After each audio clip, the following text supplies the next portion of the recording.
میں ان سے سوال کرنا چاہ رہا ہوں کہ یہ 12 ہیں نبی اکرم کے بعد، اب آپ جن کو بھی مانتے ہو، میرا صرف ایک سوال یہ ہے کہ سن 61 ہجری کو واقع کربلا کے وقت آپ کا خلیفہ کون تھا؟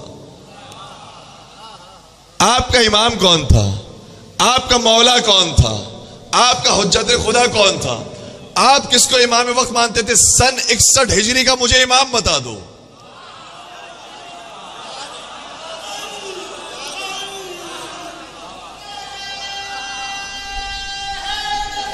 یا علی، تو اگر اتنا طے ہو گیا، اللہم صلی علی محمد سلامت رہے، تو اگر اتنا طے ہو گیا کہ سن 61 ہجری کا امام سب کی نگاہ میں امام حسین ہے، اگر اتنا طے ہو گیا تو میں ایک اور بات گزارش کرنا چاہ رہا ہوں۔ اس کا مطلب یہ ہوا کہ امامت کے لیے حکومت میں ہونا ضروری نہیں ہے۔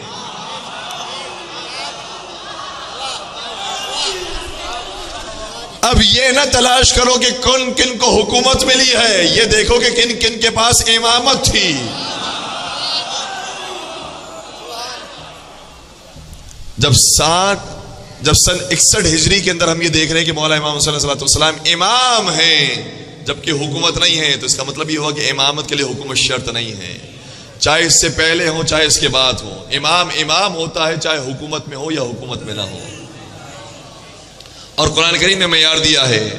امام احمد بن حنبل سے جب سوال کیا گیا کہ بتائیے کہ کیا آپ یزید پر لانا پینا جائز سمجھتے ہیں جائز نہیں سمجھتے، تو انہوں نے بڑا عجیب جواب دیا۔ انہوں نے کہا کہ قرآن کریم کی آیت ہے جس میں ارشاد ہوتا ہے کہ یزید پر لعنت بھیجنا جائز ہے، اور انہوں نے آیت پیش کی، کہنے لگے کہ قرآن مجید یہ کہتا ہے فَهَلْ عَسَيْتُمْ إِن تَوَلَّيْتُمْ أَن تُفْسِدُوا فِي الْأَرْضِ وَتُقَطِّعُوا أَرْحَامَكُمْ أُولَٰئِكَ الَّذِينَ لَعَنَهُمُ اللَّهُ وَأَصَمَّهُمْ وَأَعْمَىٰ أَبْصَارَهُمْ۔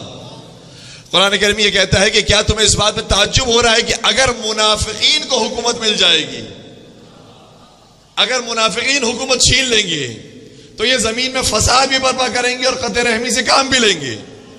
اگر انہوں نے زمین میں فساد برپا کیا تو اولئک الذین لعنہم اللہ، ایسے ہی منافقین پر اللہ کی لعنت۔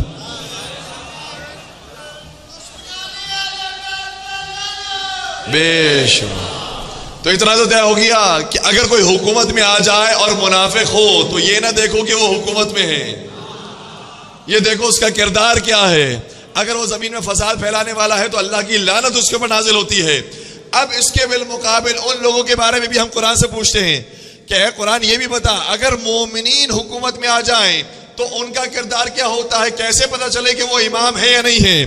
تو قرآن نے آواز دی الذین ان مکناہم فی الارض اقاموا الصلاۃ وآتوا الزکاۃ وامروا بالمعروف ونہوا عن المنکر وللہ عاقبۃ الامور۔ اگر مومنین کو حکومت مل جائے گی تو ان کی نشانی یہ ہے کہ یہ حکومت پاتے ہی نماز کو قائم کریں گے، زکوٰۃ کو ادا کریں گے، امر بالمعروف کریں گے، نہی عن المنکر کریں گے، اور ہر کام کا نتیجہ پروردگار کے ہاتھوں میں ہے۔